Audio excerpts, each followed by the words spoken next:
Mau beli mobil, kita pilih hybrid atau EV ya.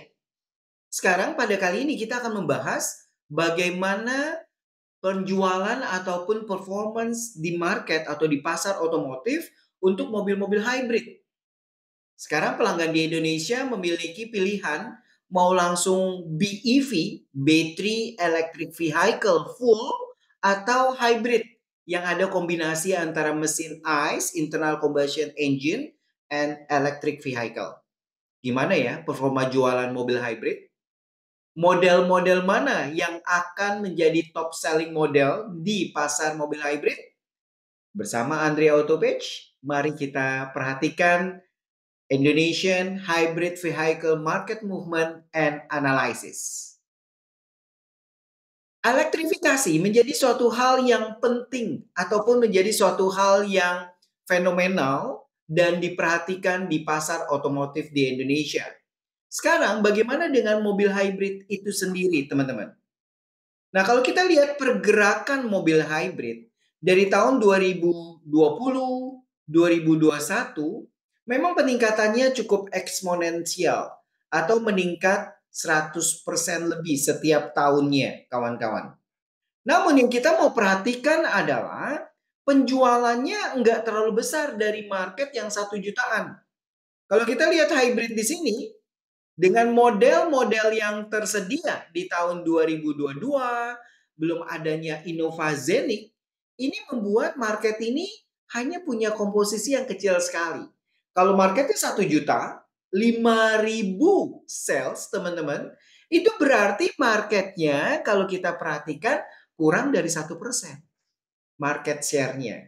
Namun, terjadi lonjakan yang luar biasa. Kalau kita perhatikan, ada lonjakan yang luar biasa. Kalau kita lihat ya, lonjakan yang luar biasa antara tahun 2022 sampai 2023. Di mana hybrid, pasar mobil hybrid dengan munculnya Innova Zenith Hybrid, market meningkat 930% lebih. Menjadi marketnya 52 ribuan. Gitu ya. Ini yang membuat elektrifikasi atau pilihan pasar atau konsumen di Indonesia mulai berpikir atau mulai mereka melihat memperhatikan market hybrid yang ada di Indonesia. Namun pergerakannya sekarang kita melihat pergerakan market hybrid dari 2023 ke 2024. Pergerakannya nggak signifikan banget sih. Beda dengan EV kemarin yang kita perhatikan di pembahasan yang lalu, itu mencapai lebih dari 157%.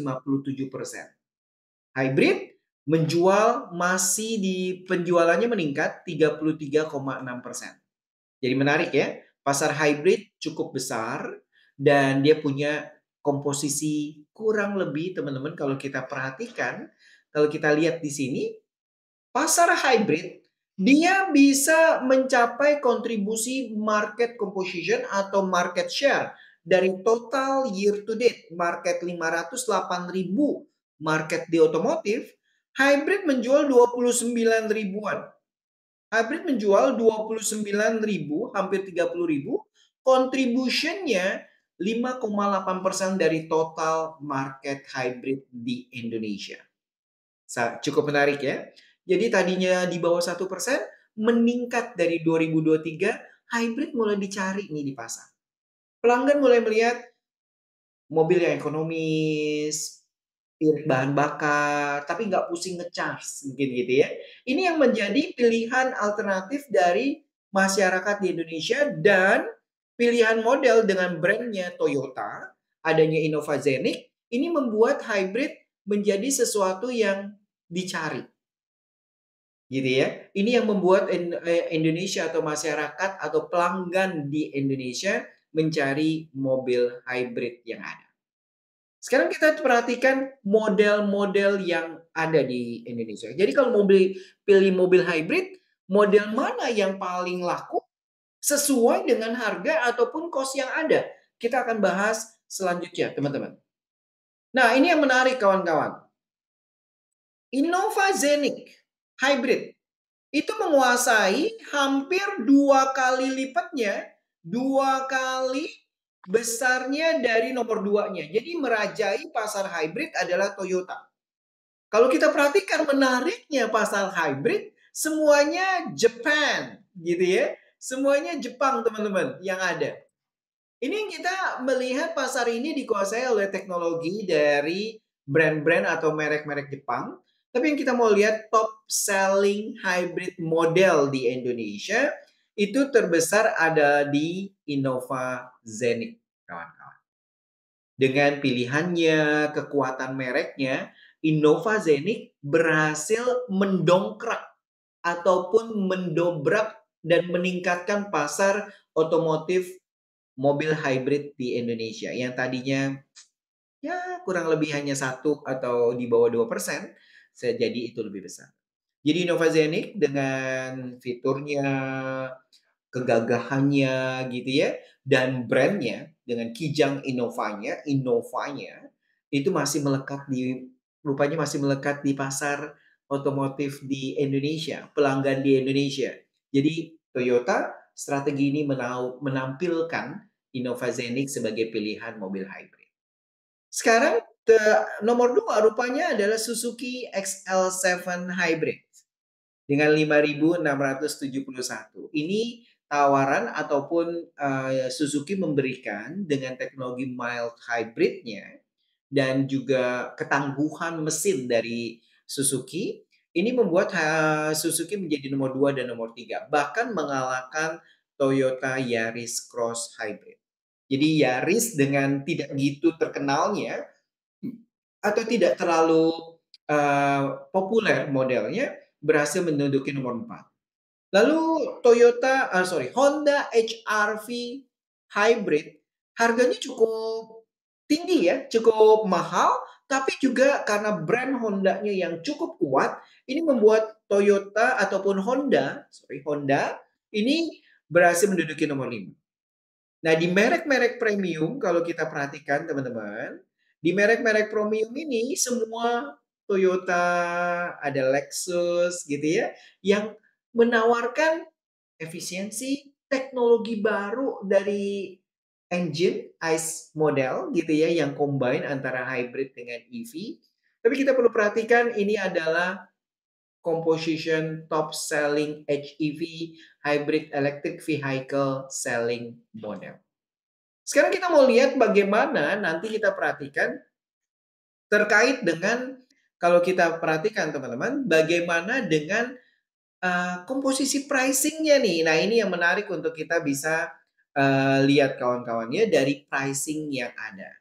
Kalau kita perhatikan dari price map composition, Innova Zenith dengan harga mulai 400 jutaan, 477, dia berhasil menjual rata-rata sebulan 1.854 unit. Jadi Innova, kuenya yang paling besar di sini dia, top selling modelnya. Lalu Suzuki mengambil harga yang ya di bawah 300 jutaan. Jadi pelanggan di Indonesia bisa memilih mobil hybrid yang affordable price. Dan Suzuki itu yang ditawarkan dengan Suzuki XL7-nya, gitu ya. Dia bisa jualan kurang lebih 810 unit dan R3 hybrid bisa menjual kurang lebih teman-teman itu 374 unit. R3 Suzuki mengambil segmen di bawah gitu ya, mengambil segmen di bawahnya dari Innova dan cukup sukses juga. Kalau di combine ini kurang lebih 1000-an Suzuki ya. Lalu kita perhatikan Toyota tetap dengan mappingnya 400 jutaan ke atas. 400 jutaan Corolla Cross jualannya ya hampir 11-12 dengan R3 hybrid yang ada. Nah, yang menarik ini teman-teman, yang paling top of the segment price positioning-nya adalah Honda HR-V. Dia mau menampilkan sebagai medium high SUV dan dengan hybridnya 248 unit Honda dengan harga kurang lebih 800 jutaan ke atas. Menarik ya Honda positioning pricing-nya, tapi menarik pasar atau peminat market juga. Almas, nah ini dia mobil dari tirai bambu yang satu-satunya ada di mobil Jepang ini. Di brand-brand Jepang maksudnya ya, dikepung oleh brand-brand Jepang, tampaknya Almas mulai kehilangan momentum untuk menjual hybridnya. Ada ICE, ada hybridnya, dia hanya jualan 47 unit per bulan. Menarik ya untuk kita bisa lihat. Dan kita melihat ada Nissan Kick yang jualannya hampir 10 unit per bulan dengan harga 519, price positioning-nya 500-an ke atas. Mulai Nissan tampaknya cannot gain the market ya, karena pilihannya ada Innova di angka 500 jutaan, lalu ada Suzuki kalau pelanggan mau memilih mobil yang lebih affordable price. Lalu kalau Corolla, nah ini Corolla juga teman-teman, kalau kita lihat hybridnya, tampaknya Corolla dengan dibuatnya Corolla Cross Hybrid, pelanggan mulai berpikir nih, oh mau beli sedan atau dulu kan Corolla sedan ya, terus akhirnya berubah menjadi Cross, mendingan beli sekalian ini, gitu ya. Itu yang mungkin terjadi dengan hanya jualan 6 unit per bulan. Teman-teman, MG juga mobil dari tirai bambu yang jualannya 51 unit per bulan, baru diluncurkan juga di 2024. Traction-nya atau MG mulai perlu melihat juga bagaimana strategi mobil hybrid, teman-teman. Jadi kalau kita perhatikan, ini adalah mapping dari mobil ataupun komposisi jualan hybrid, harga di bawah 1 miliar yang ada. Dan teman-teman, kita mau bisa memperhatikan pada saat kali ini adalah yuk kita coba melihat bagaimana kita mau tahu market otomotif, market tahu dan mendapatkan pemahaman pasar otomotif Indonesia, Andrea Automotive Page sumbernya, ya. Dan silakan like, share, dan juga subscribe untuk terus mendapatkan knowledge otomotif.